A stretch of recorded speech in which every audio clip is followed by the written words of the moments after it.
Jim's topic today is democratic policing, U.S. involvement in Pakistan. Please welcome Jim Fuda.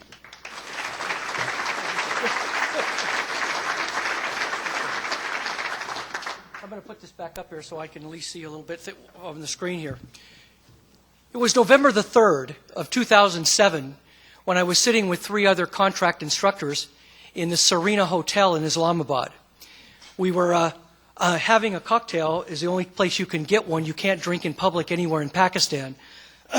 And one of the guys bought a bottle at the embassy PX, and we were back there on a wild Saturday night, sitting watching then President Musharraf declare his state of emergency. A failed attempt to keep himself in power. We were watching all of a sudden the TV screen goes blank. One of the guys says, I think I better call the embassy. He picks up his cell phone. It doesn't work. Picked up the house phone to call downstairs to use a hard line to call over the embassy, and it doesn't work. I look out the window because the hotel is about 6 blocks away from the parliament buildings, and I see tanks going down the street, and I think this can't be good. But what did work still was computers, and thank God for Skype. My wife is a Swiss woman, and she was home while I was in Pakistan, was visiting family in Zurich, and we got to talking on Skype. So we were finding out what was happening basically across the street from us from European CNN. Now, as I sat and looked at the tanks going down the street, kind of a fear comes over you, but was it actually the fear of that or the fear of my 80-year-old mother, what she was going to do to me when it was a place she didn't want me to go to in the first place? But with that, the democratic policing policy in the United States, what we do is we give a lot of money to developing countries, about 45 of them, to be exact. And part of that is, a lot of that is, of course, military and things like that, but a lot of it deals with this part of it where we have to teach them and train them in the democratic principles. So we get away from, like say, well, I've got here, what is the main mission? Combat war on terror and then transnational crimes. Drug trafficking and human rights violations are 2 of the biggest factions that go on in these developing countries. Of course, corruption is a big one itself, but a lot of that isn't necessarily for big worldly gain. It's to support their families because they get paid nothing. So keeping that in mind, what goes along with where the concept and what the philosophy comes from. In the United States, in the 60s, when I started with the King County Sheriff's Office in 1973, I made $788 a month. And you keep going, God, if I could just break 10 grand a year. You know, by the time your career ends, you're going, why can't I make that 10 grand a month now? But it's the same philosophy that's happening there. They get better wages, and then a lot of that corruption starts to go away. But they're not there yet. So who's involved? Obviously our military, the DEA, the FBI. DEA in more of a strategic intelligence gathering role. Is definitely in Pakistan is the case. CIA, the State Department, and then the Department of Justice. And what I have down there is ISATAP. That's the program that I worked for, International Criminal Investigative Training Assistance Program. And that is where the democratic policing philosophy goes into the package that we give these developing countries. So we give better than $2 billion a year to Pakistan, and part of that budget pays for this.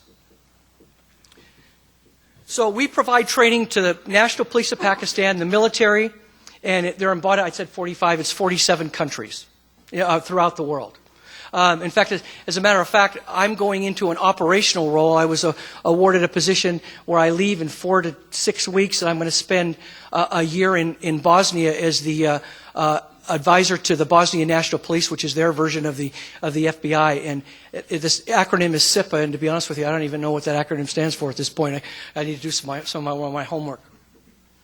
So what types of courses do we teach? Leadership to the upper echelon. Professional standards. This is what you need to live up to. Job task analysis is what you're doing effective, and are you being trained to do those jobs? Performance-based management. Are you getting the most bang for your buck? You're in a country where there's 600,000 policemen and 600 managers. So what does that tell you their span of control is? Policy development. They have none. Community policing, getting your community involved. What community wants to get involved with the police when they're corrupt? And if I have a burglary in my home, I've got to pay a policeman to take a report. And that comes, of course, the attitude and behavior changes courses that goes along with that program. Critical incident management. This is one of my fields because of things like the WTO. That brings infrastructure together for things like earthquakes and floods and of course, bombings. The different elements that come together to get people back up running on their feet. Hostage negotiations, that's the course that I wrote that got me over there in the first place. Post-blast investigation, instructor development, so they can learn to train themselves. Media relations. Might sound like standard stuff, the media relations thing, but when you have a government-controlled media that is not allowed to only say certain things, are you really getting the true facts? And then if the media is corrupt as well, and if you want them to tell nice things about you, you've got to pay them. And then, of course, demonstration management was a big one. We've seen what's happened around in the Middle East now, in Northern Africa. You see the riots going on that were happening in Cairo. And I had to watch and kind of look at that as job security for me, because I watch a protester pick up a rock and throw it at somebody, and then I watch the policeman drop down his shield, pick the rock up and throw it back. And it's just the training is just not there. They're giving some of the equipment, but the training and is just not there. So, like I already mentioned, the National Police is 600,000 strong, and with only 600 managers. But with the pay scales involved, when you have the constable level going to work and they can't even read and write, the upper echelon grows higher, and the lower ranks, they don't really care what happens with them or their working conditions. I remember being in a classroom setting with a group of what they call ASPs, Assistant Superintendents of Police, all the way up to generals, and they're complaining that this all sounds very good what you're saying, but we don't have enough people. Well, each one of those guys, a general showed up with about 25 armed guards. He had a cook, a driver, and a guy that stood along the wall and poured his water for him. So I got tired of listening to this, to all of them. I said, between the 15 of you who are in the classroom, there's got to be 100 guys outside waiting for you to move. There's 100 people you could be putting on the street. They're trained as policemen, basically not as your personal slaves. They didn't want to hear that. So the National Police Academy. You can see, I've got some photos up here only because it shows the difference in the rank structure and the appearance of the people that we're dealing with. The higher educated, the ones that in these classrooms, when we go to them, we don't even have interpreters. They're required to speak English. The Motorway Lahore Police, this is the motorway guys that like our version of the State Patrol. These guys are more middle rank officers and deal more with traffic. Training locations. You see Islamabad in the center. Sihala is associated with Islamabad and right by Rawalpindi there. Karachi to the south, Lahore to the east, Peshawar and Hanggu to the northwest. Quetta. No one knows where the nukes are. The nukes are in Quetta. There's a huge base there. It's geared on the Afghan border, facing both Israel and Europe.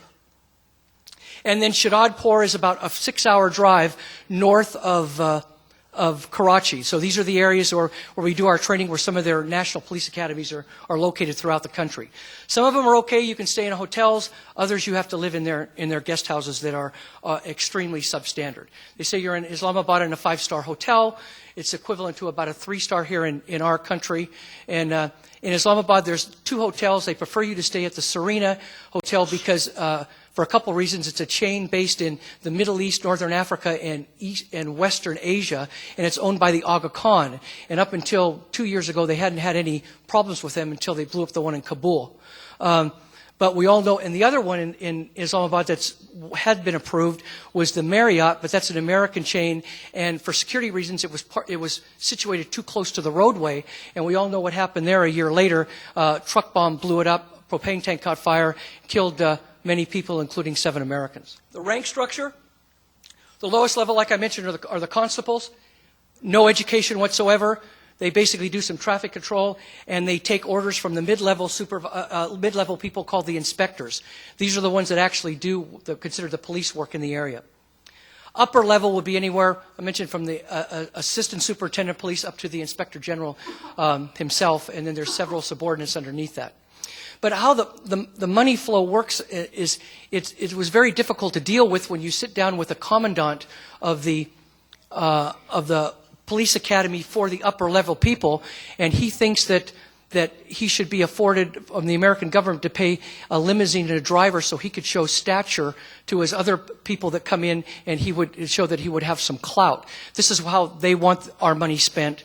And some of the money that we've given to them, the $2 billion that is there to fight the war on terror, they're building up forces along the Indian border, thinking that that's their biggest fear and biggest problem. So the money has been, a lot of it has been misallocated in some of these developing countries as well. Like I say, the constable level, they didn't even have a classroom.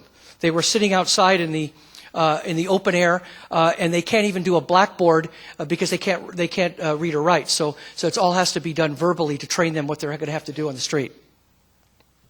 Inspector level, you can see it's not much better, but these guys are better trained. They do read and write, and these are the ones that do write the reports. Upper levels, you can see the classroom is much better, air conditioned. The last slide I showed you, these guys, there was a generator, a fan turns around about this fast, and it lights the projector, and you're in 110-degree weather. So is much learning going on? No, they're just trying to fan themselves and keep themselves awake, or from passing out, I should say. So the upper level, obviously, much better done. So what is a daily routine when we go to work over there? The hours are not long, but they're hard. The conditions are poor. The temperature is atrocious. The facilities I want to show you are very bad. And the day would start try to get them into a classroom around 9 o'clock in the morning. When you finally get them all goat roped and close to the area, they get them in there about 9:30. Then every hour they take a 10-minute break that turns into 15 or 20. At 11 o'clock they have the high tea, and by 1:30 it's time to leave for them to go pray. And they let you know about it if you're anywhere near past that 1:30 mark, because obviously the difference is we're trying to teach them some things that deal more with law and police work, and not the Sharia law that a lot of them have been used to, especially in the Northern Territories. Now, some of these people we deal with, one of the hardest things to do is to actually get a class roster together. When you have Muhammad, and you try to so I have to sit each one of them down and make sure they write it down. We type it and put it up on a roster, and for some reason it never works out. But if somebody's ever covering for someone else that's supposed to be in the classroom, this is more of the lower ranks now. The upper ranks, they have to be vetted, and they are required to sign a Department of Justice form that is agreed upon by both nations that says, I have not been involved in human trafficking, I have not been involved in human rights violations, and I have not trafficked narcotics. If they sign it, if they don't sign it, they can't stay. If they do sign it, they're investigated and can be charged in international crimes. I had a guy from the Northern Territories that scared me to death. Mean-looking man, knowing he was responsible, said he wasn't going to sign it. And I said, well, please go talk to your people. And he said, you're embarrassing me. And I said, please have a seat. I let him stay for the rest of let his people take care of it when he was done. So Our day starts with hard cars, meaning reinforced, bulletproof, hopefully bomb-proof, some of the bomb-proof cars. Front car, I'll show you some of these drivers and people how this works, and some of the traffic and things that we have to go through every day. This is the area called Hanggu. A partner and I were the last two non-military people in this area. This is right abuts the Afghan border, and 3 days after we left, the main gate was blown up and 7 people were killed, so they decided they didn't want to train there anymore. So we stopped going to that particular facility. Karachi, every day, same thing, armed guards. I made friends with these people each and every time. Give them money, show them pictures of your family, anything you could. The hostage negotiations thing, become their friend, and that kind of thing. Because for $5 more, you could belong to somebody else. Lahore, same thing. You see the guy on, would be my far right. He would have a AK-47 and sit in the back of that pickup truck, but he would sit with his finger on the trigger so I would wave to him the whole way to the class, so he would take his hand off and wave back at me so we wouldn't hit a bump, but I get a 3-round burst coming back at our car with us. And Lahore traffic, as you can see, what happens is when everybody seems to merge together, do you see our front guard car anymore? He's 4 or 5 cars up in front of that one truck that you don't see anymore. So how much protection are you really getting? Some of the things we do try to teach them. Lahore traffic. One of the academy classrooms that you sit and they bring food in that you don't dare eat. High tea in Karachi, same thing, outside in a parking lot. Some of the facilities that they clean for us. Yeah, not a good living environment what you're going through. I have a story about this that I'm going to share with you. I thought I was going to be one of those guys sitting down with the masked guys behind me when I was done. Every stadium that I've ever been into has a urinal. I would use this for 3 days. One of the interpreter comes out, and people were giving me dirty looks. 3 days later, my interpreter taps me on my shoulder and said, "Jim, you hadn't be using that. That's where they wash their feet to pray." So I went to my partner and told him what had happened, and he just ran from me. He thought that was exactly what was going to happen. So I went to the commandant to apologize. I figured he better hear it coming from me, and all he could do was laugh. He just looked like, the stupid American, don't worry about it, and just don't do it anymore and make him mad.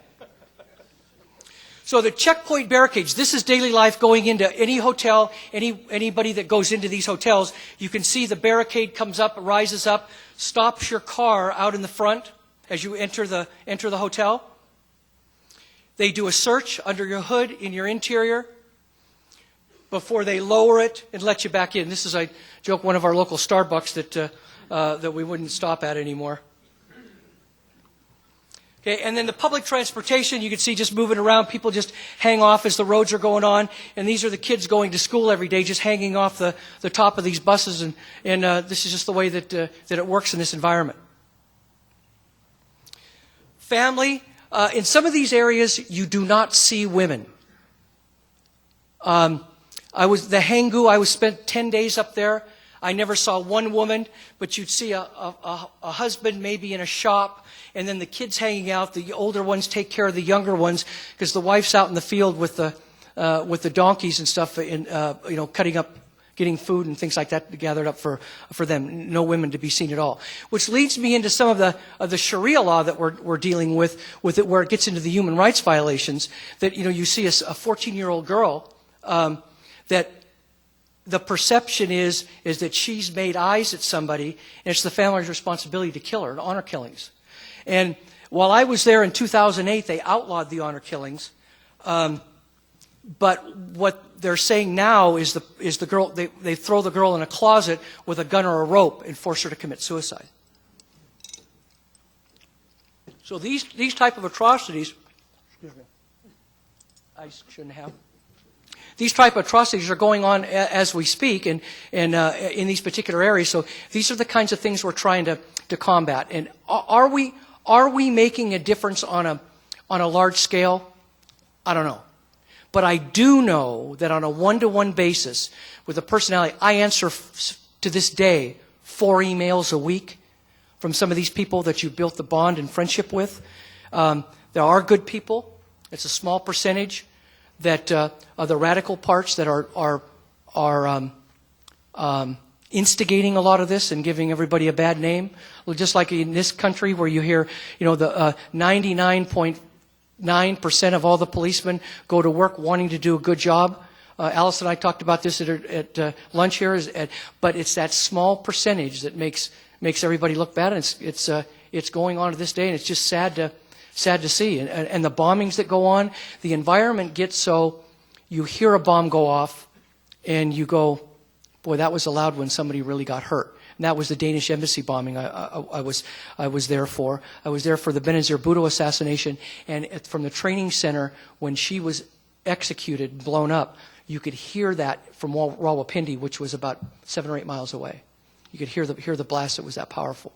So these people live in this in their daily life. You go to a market or whatever. It's not knowing if you're going to be the collateral damage.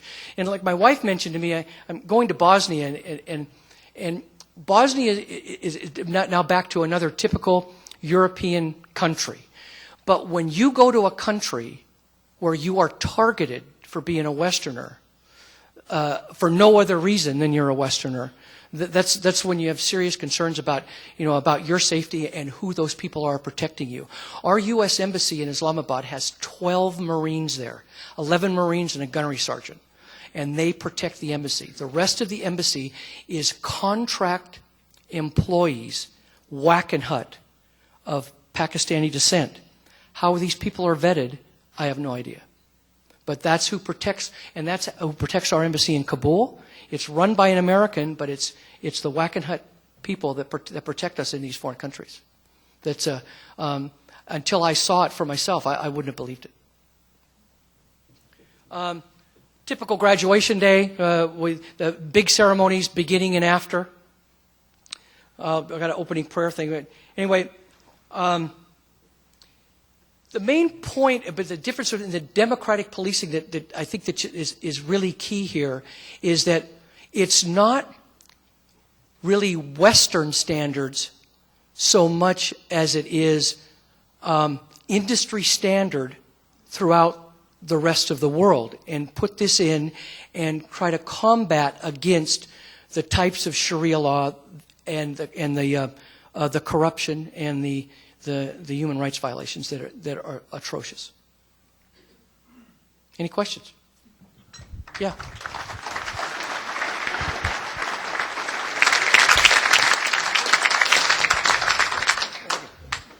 Right time? Yeah, we have time for a few questions.